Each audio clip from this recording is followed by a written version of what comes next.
सभी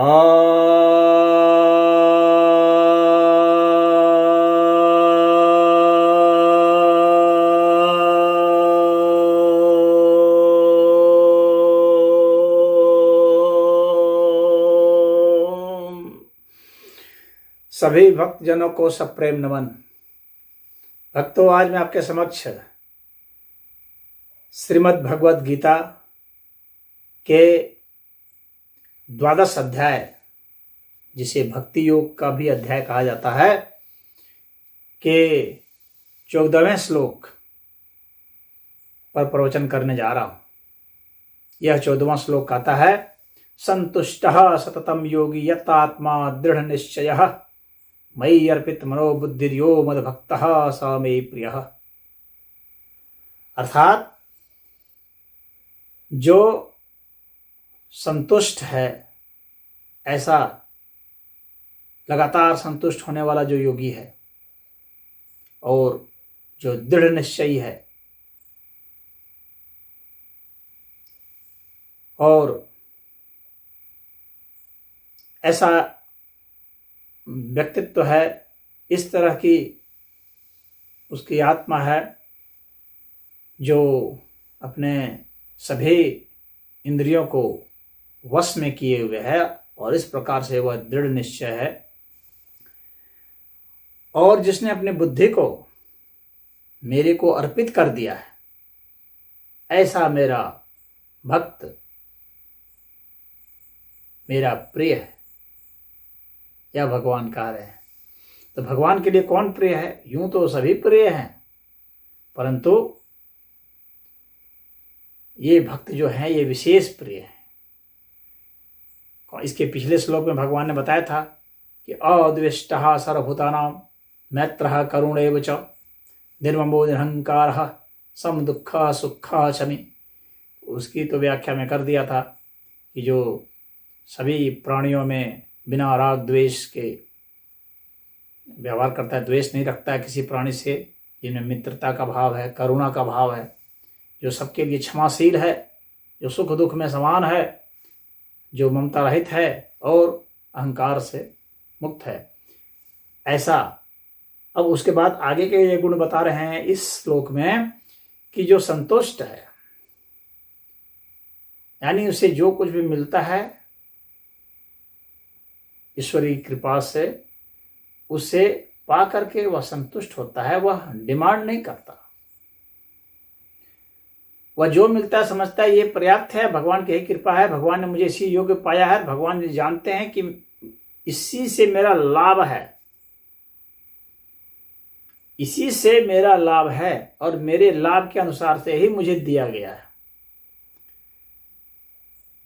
इसलिए वह संतुष्ट रहता है। भक्त जानता है कि जो भी मुझे भगवान देते हैं सब मेरे हित के लिए ही देते हैं।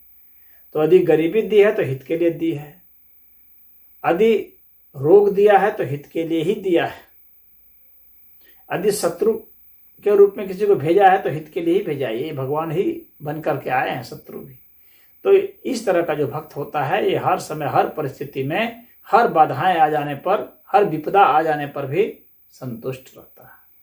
उसे जो मिला है संतुष्ट है उससे, यानी प्राप्त चीज के प्रति पूर्णता और अहोभाव का भाव उसमें बरकरार रहता है, बना हुआ रहता है। शिकायत वाला लहजा नहीं होता उनका कि ये नहीं मिला, वो नहीं मिला, ये चाहिए, वो चाहिए। इस तरह की बातें जो करते हैं वे भक्त नहीं होते हैं। भक्त हुआ है कि जो मिल गया बस राम राम। और उसके बाद क्या है? सततम योगी। ऐसा, और संतुष्ट सिर्फ ऐसा नहीं कि एक क्षण के लिए, लगातार निरंतर संतुष्ट रहता है, वो सदैव के लिए संतुष्ट रहता है और अपने मन को, अपने इंद्रियों को, चाहे आँख नाक कान मुंह इन सब से जो कुछ भी ज्ञान होता है उससे, या इनके द्वारा जो प्रकट होता है वह, या हमारे जो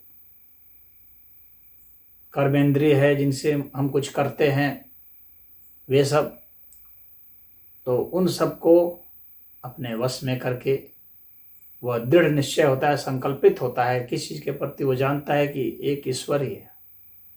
और भक्त में एक और खूबी होती है, जिसे सामान्य योगी क्या है, वो तो अपने अपने को साधते रहते हैं, स्वयं पर भरोसा करके साधते रहते हैं। लेकिन भक्त क्या होता है, वो साधने वधने के चक्कर में नहीं पड़ता। वो स्वयं ही ईश्वर ही उसके लिए जो करते हैं वो उसी में संतुष्ट रहता है। वो यह मानता है कि मन और इंद्रियां और शरीर ये सब भी सब प्रभु के ही है, तो उन्हीं को जो करना है करना है। साधना भी उन्हीं को है, नहीं साधना भी उन्हीं को है, सारा खेल उन्हीं का है। तो वो कहता है मैं बीच में क्यों पढ़ूं खामखा, मेरी बुद्धि भी उन्हीं की है, सब कुछ उन्हीं का है, उनके सिवा कुछ है ही नहीं। तो वो संसार के चक्कर में भी नहीं पड़ता, संसार का आश्रय नहीं लेता। वह एकमात्र परमेश्वर का ही आश्रय लेता है।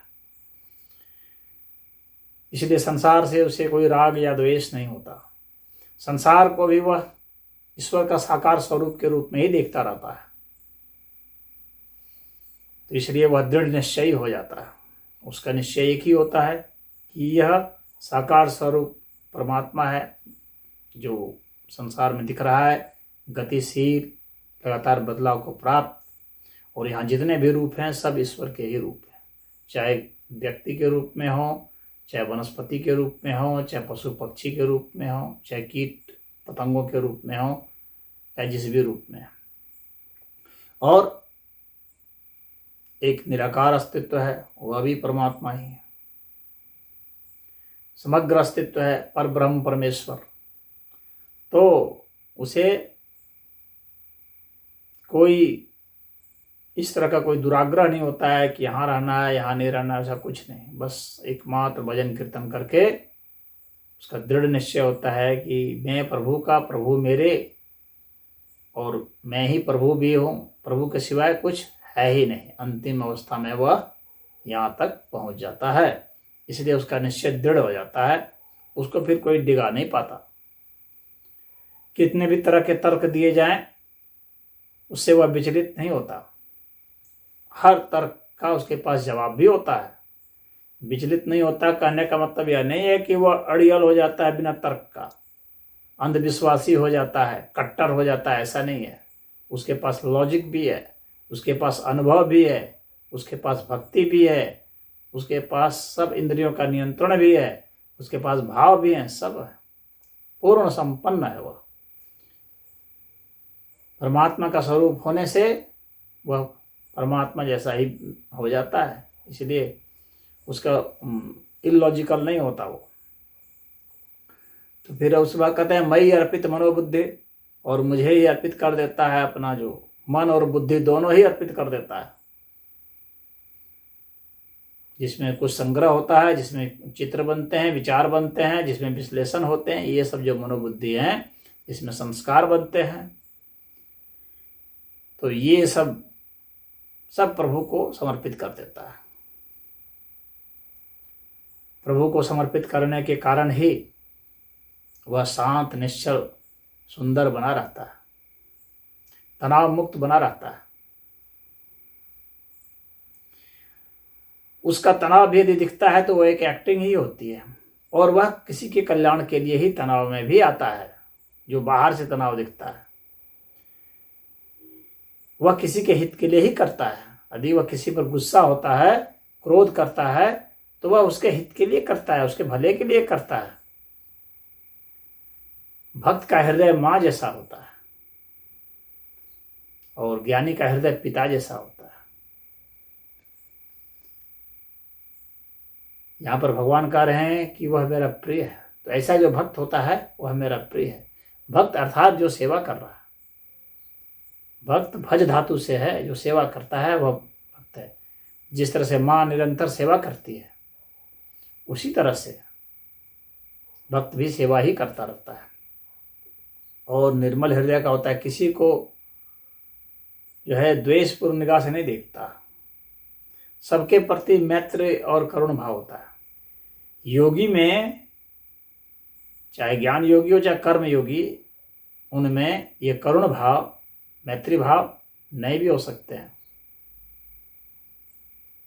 लेकिन भक्त में अनिवार्य रूपेण होते हैं। इसके पिछले श्लोक में जो कहा गया था मैत्री और करुण भाव, लेकिन भक्त में अनिवार्य रूपेण होते हैं। भक्त करुणामय होता ही है, वह अपने शत्रुओं के प्रति भी करुणामय होता है। कोई बिच्छू कितना भी डर से मारे उसको बचाने के ही चक्कर में पड़ता है, मारने के चक्कर में नहीं पड़ता है, क्षमा कर देता है तुरंत, ठीक है जाने दो हो गया। ये भक्त का स्वभाव होता है, गुण होता है। तो वही कह रहे हैं कि ऐसा भक्त जो होता है जिसमें ये सब गुण हैं, जो 13वें श्लोक और 14वें श्लोक में बताया है, कह रहे हैं कि इसके कारण से ही यह मुझे प्रिय है। तो प्रिय होने के लिए जो पात्रता है ये भगवान ने यहाँ बता दिया है कि भगवान के आप प्रिय कैसे हो सकते हैं। जो भगवान का प्रिय नहीं होगा तो भगवान उसे दर्शन कैसे देंगे, उसे ज्ञान कैसे देंगे, ध्यान कैसे देंगे, भक्ति कैसे देंगे, नहीं दे सकते जब तक ये पात्रता नहीं आएगी। तो यहाँ कोई पक्षपात नहीं है, भगवान कोई पक्षपाती नहीं है। ये सब जो गुण होते हैं भक्तों में, इसके कारण ही भगवान के प्रिय हो जाते हैं।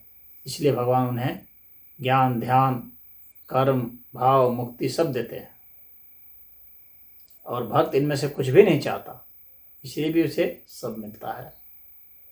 यही भक्त की खासियत है। तो इस श्लोक में इतना ही। ओम हरि।